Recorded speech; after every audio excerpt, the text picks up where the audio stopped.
This episode is brought to you by Progressive, home of the Name Your Price tool. You say how much you want to pay for car insurance, and they'll show you coverage options that fit your budget. It's easy to start a quote. Visit Progressive.com to get started. Progressive Casualty Insurance Company and Affiliates. Price and coverage match limited by state law.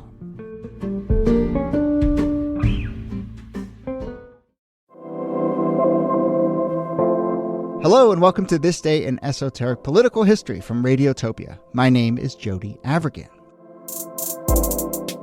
This day, September 1986, September 14th, is the night President Ronald Reagan and First Lady Nancy Reagan appear on national television to address the nation on the campaign against drug abuse. President Reagan spoke about new regulations for mandatory drug testing, increased spending on drug education. He talked about how marijuana use was still widespread and about how the crack cocaine epidemic was growing out of control. Nancy Reagan also spoke. She declared that there was, quote, no moral middle ground on the issue of drugs and implored viewers to be unyielding and inflexible when it came to confronting drug use. And, of course, she uttered that famous phrase of the Reagan-era war on drugs, just say no. So let's talk about the Reagan's primetime drug address, the larger context of the war on drugs. Here, as always, Nicole Hammer of Vanderbilt and Kellie Carter-Jackson of Wellesley. Hello there. Hello, Jody. Hey there. And also with us, we are so excited to have the perfect guest for this, journalist Donovan X Ramsey, author of the new book, When Crack Was King. Donovan, congratulations on this book. I know you've been working on it for a while, and it's so great to have you on. And yeah, it's so great to see the book out in the wild. Thank you, Jody, and thanks for having me. Yeah.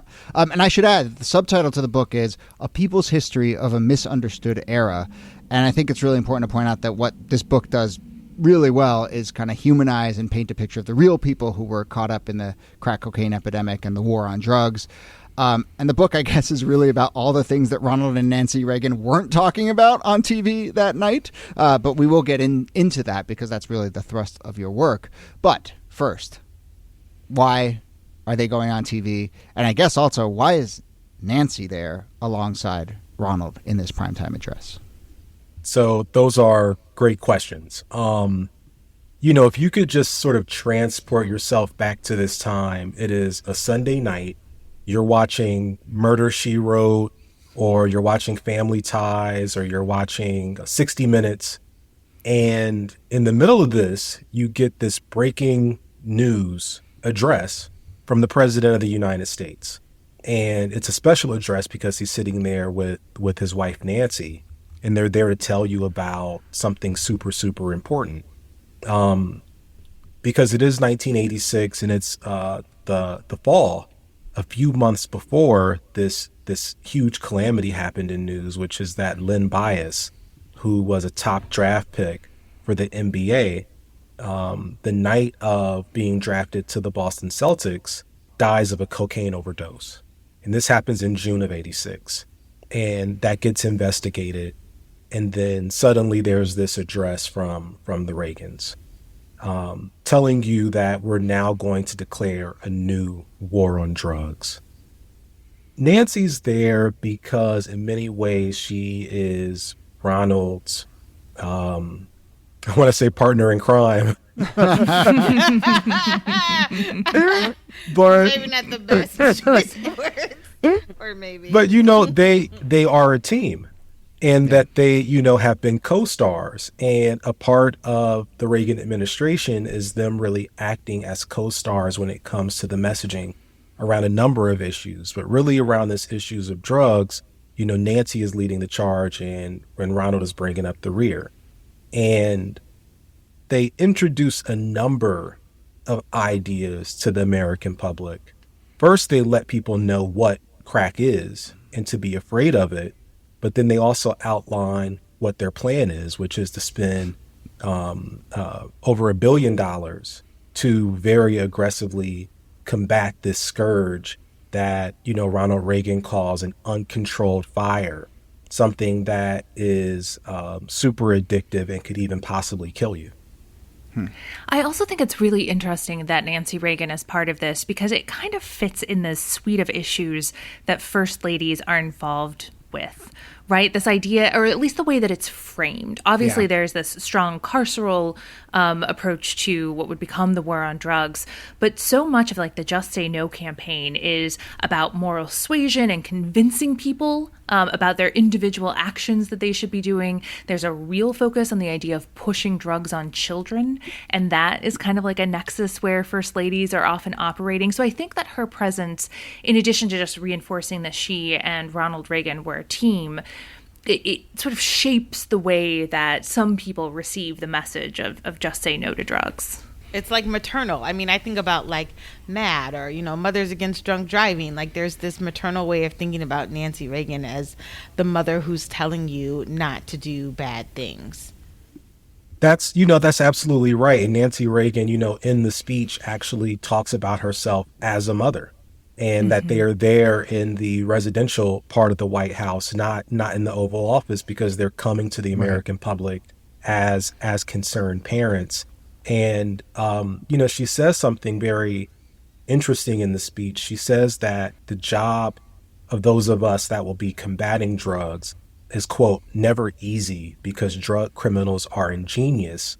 They work every day to plot a new and better way to steal our children's lives, just as they've done by developing this new drug, crack.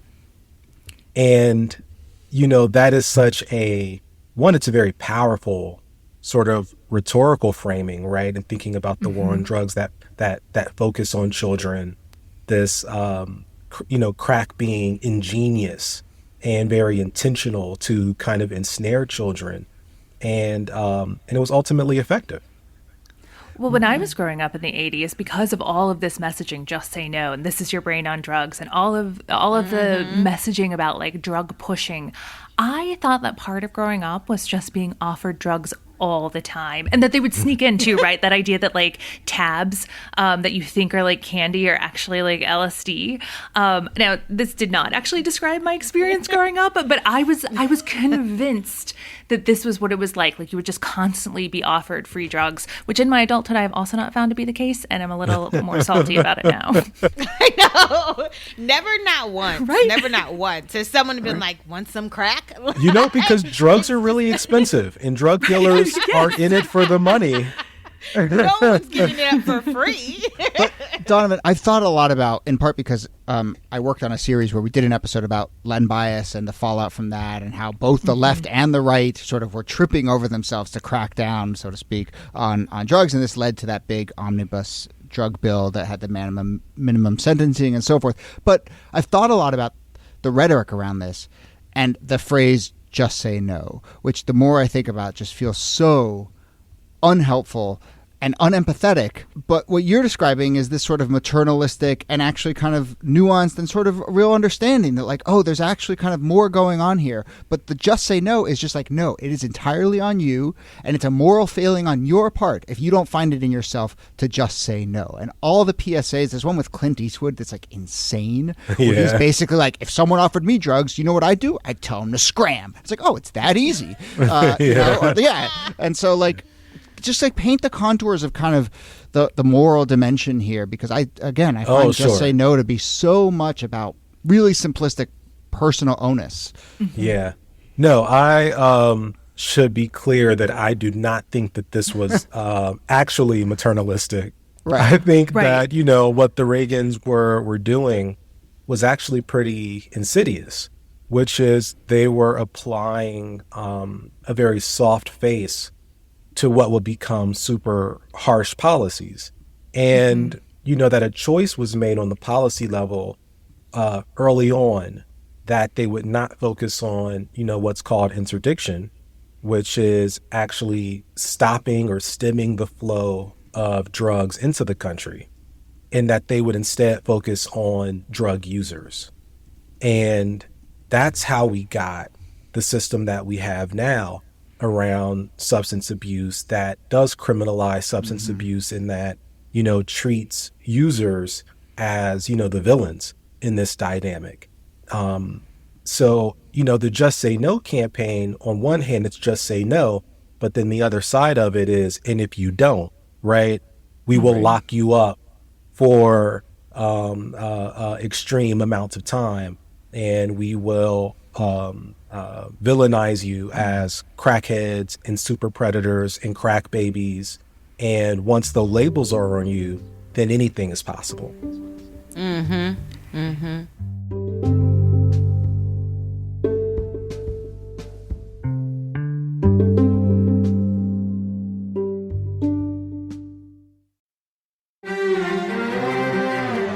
You're used to hearing my voice on the world, bringing you interviews from around the globe. And you hear me reporting environment and climate news. I'm Carolyn Beeler. And I'm Marco Werman. We're now with you hosting the world together. More global journalism with a fresh new sound. Listen to The World on your local public radio station and wherever you find your podcasts.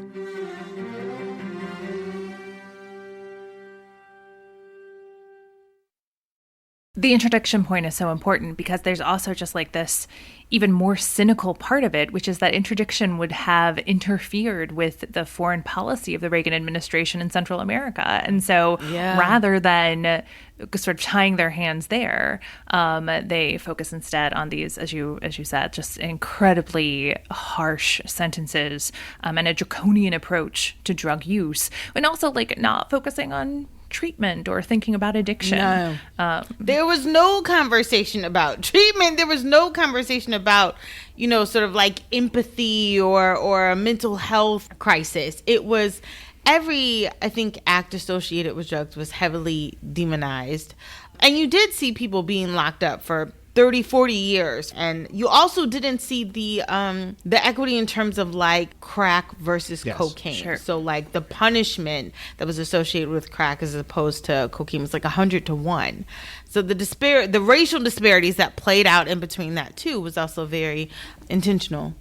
Yeah, that's, I think, a really incredible point to make. And it's still super important today, because that 100 to 1 disparity in the sentencing, which was a mandatory minimum that 5 grams of crack got you, that it took 100 times the amount of crack that compared to powder cocaine to get a mandatory minimum of 5 years. And that was reduced in 2010 under the Obama administration to 18 to 1. But that disparity still exists today. Despite the fact that we know that crack and powder cocaine are the exact same substance chemically, that crack is no more addictive, no more destructive than powder cocaine, and all that we know about the disparities that it birthed, that even in 2010, there was not enough political will to eliminate that disparity entirely. Oh, yeah. Well, I think that's a testament to the power of the narrative that emerged around crack, which I think kind of we can bring it back to this address that evening. And in general, I want to hear your thoughts on the kind of like the media efforts around this, right? So we have this address.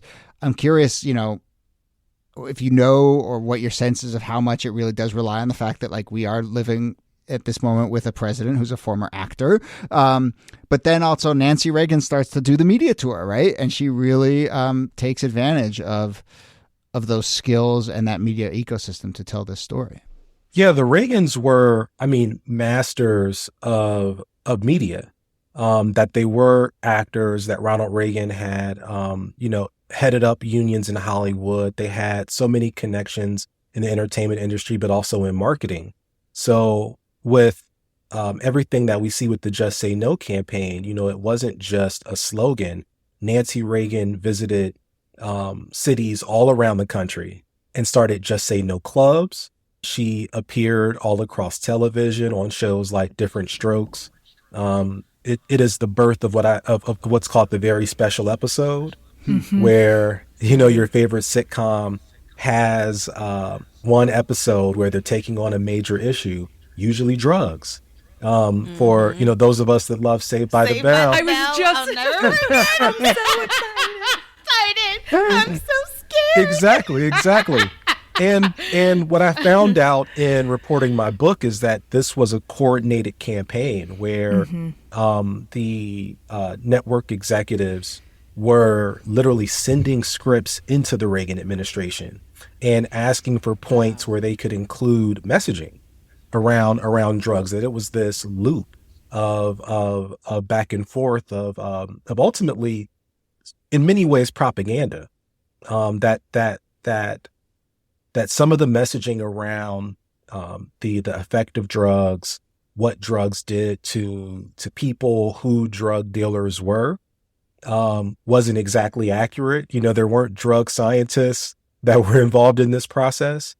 And that's how we got really a moral panic in the 80s around drugs, specifically crack. I should also add that at the same time, you see the birth of the Partnership for a Drug-Free America, which is a organization made up of marketers who decided to take on this issue. And the big networks all donated time across their channels to actually show these ads. And the federal government funded it with billions of dollars to put out commercials like, "This is your brain on drugs." Mm-hmm. You know, we all remember that, the skillet, the egg. This is your brain. This is your brain on drugs. Yes. And I find that very famous ad to be so interesting because at the end she says, "Any questions?" And of course, we have a million questions. What does that mean? Yes. Which drug? You know, yes. Alcohol, weed, crack, like it's all just a fried egg in a skillet? You know, it's scary and not helpful at all. Yeah. Do you remember the commercial where the father approaches the son like, "Where did I you learned it from drugs?" watching you, Dad. I learned it from watching you, all right? Absolutely. Iconic. Yes. No, they were effective. I mean, including, right, just to add one more tidbit, Just Say No, right? The Reagans like to tell a story about how they were at a elementary school, I think in California, and some little kid asked Nancy Reagan, "What should I do if someone approaches me with drugs?" And she just on the spot says, "Just say no." That line was written by the ad agency Needham, Harper & Steers. We know the ad man who came up with that line and fed it to the administration and told them, you know, you should use this. So, I mean, you know, to your point and to your research, a lot of this was much more concerted. And then it obviously softened the ground for massive policy fallout. I think there's something worth underlining and highlighting about what you're doing, which is so important, because the appearance of, or the work that Nancy Reagan did with Different Strokes and Punky Brewster and all of these PSAs, there's a way in which this message of just say no to drugs was seen as apolitical. But of course, it's deeply political. It's deeply there's so many political ideas and policies that are running through it and that it is doing the work for. And I think recovering the deeply political nature of this campaign is so important. And that's why I think that the work you're doing is so necessary. Yeah, you know, there's a reason why this address happens in the fall and not, you know, immediately ahead of a campaign. You know, that you're looking at politics, and this issue, as Jody kind of alluded to earlier, was bipartisan. Yeah. That it was a race between the two parties to see who could really own it. Right. And they both have their hands on it. You know, when you look at this 1986 drug act, that the Anti-Drug Abuse Act of 1986 that Reagan ultimately signed into law, it is the first in a series of pieces of legislation that both parties are just upping the ante on, all the way up to the 94 Crime Act. And, you know, it's important to say that our current president, Joe Biden, had a big hand in crafting all of this legislation, and that he was pushing very draconian measures. And I think it is ironic that he would take the role that he did while dealing with, you know, substance abuse, you know, in his own family, in his own home, in a very different way. That 86 Act was pushed by Tip O'Neill from Massachusetts, which is where Len Bias was drafted to. It was called the Len Bias Act, right? In the end, I mean, it just shows you the power of these narratives. All right, so as we wrap up, Donovan, I mean, I mentioned that, and you've hinted at it a little bit, but, you know, so much of your book, I think, is about painting the picture of the people who were caught up in the war on drugs and were not addressed, you know, in these PSAs and catchphrases and so forth. Is there any particular research that you just were really taken by, or any other stories from your work that you kind of want to convey? Yeah, I want to really talk about the end of the crack epidemic. The crack epidemic really sort of takes off in the early 80s, around 82, 83. It It peaks around 1990, and then sort of declines after about 92. People do not use crack at the rates that they did in the 80s, and there are very few people who are taking it on, as a substance to use today. So, researchers never say that an epidemic is over, but, we have lots of reason to suggest that it is. That when folks from the U.S. Department of Justice, Bureau of Justice Statistics looked at why the crack epidemic ended, what they found was it was young people who came of age during that period, who saw the devastation of their communities and decided just to make a different choice. That they made a different choice, not because they were listening to Nancy Reagan, but because they were having conversations amongst themselves about what was happening. And I think that, one, we don't acknowledge the fact that the crack epidemic ended and that young people ended it. And I think that's really powerful, and that there is something about community care and small interventions that we make among among ourselves that we need to pay attention to, especially as we try to grapple with another drug epidemic that we don't have better solutions for because we didn't create them during the crack epidemic. All we created was mass incarceration and this huge dragnet that we applied across communities. So now that's all we have when it comes to, handling what is really a human problem. I think is a missed opportunity. So I wrote when crack was king to memorialize and to honor the people that we lost during the crack era, but to also honor the people who survived it and to say, these people know something that we need to be trying to figure out today. Yeah. All right. Well, we will leave it there, but obviously there is so much more in this book, When Crack Was King. It's also an audiobook. You narrated it? I did. It was maybe the hardest work I've ever. Oh my God. I would never do it again. How many hours is that? It was about, I think they said it was about 30 something hours altogether. It took me a week to do. Niki did her I did mine too. Yeah. It was I really loved it, but it was a lot of work. And by the third day, I had these giant cups of tea filled with honey because my voice was just shot. Absolutely. Yeah. So go buy the book or go listen to the book since you put in so much work to both. But Donovan X Ramsey, thank you so much for doing this. This was really interesting, and congratulations again on the book. Thank you, and thank y'all for having me. And Nicole Hammer, thanks to you. Thank you, Jody. And Kellie Carter-Jackson, thanks to you. My pleasure. See this cute little vial here? It's crack, rock cocaine, the most addictive form. You think it's the glamour drug of the 80s? Well, that's the point of this friendly little reminder. It can kill you. And if you've got to die for something, this sure as hell ain't it.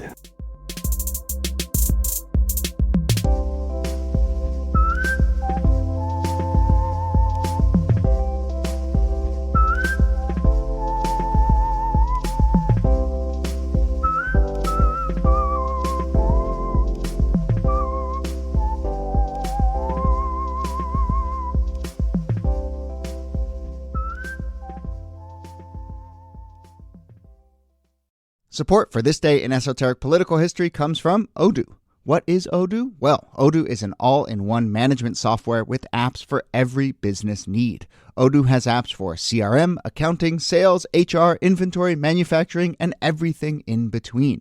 And they're all in one easy-to-use software. And the best part about Odoo?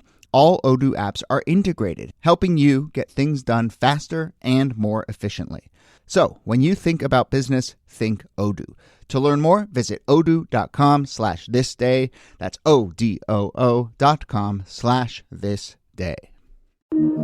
Radiotopia.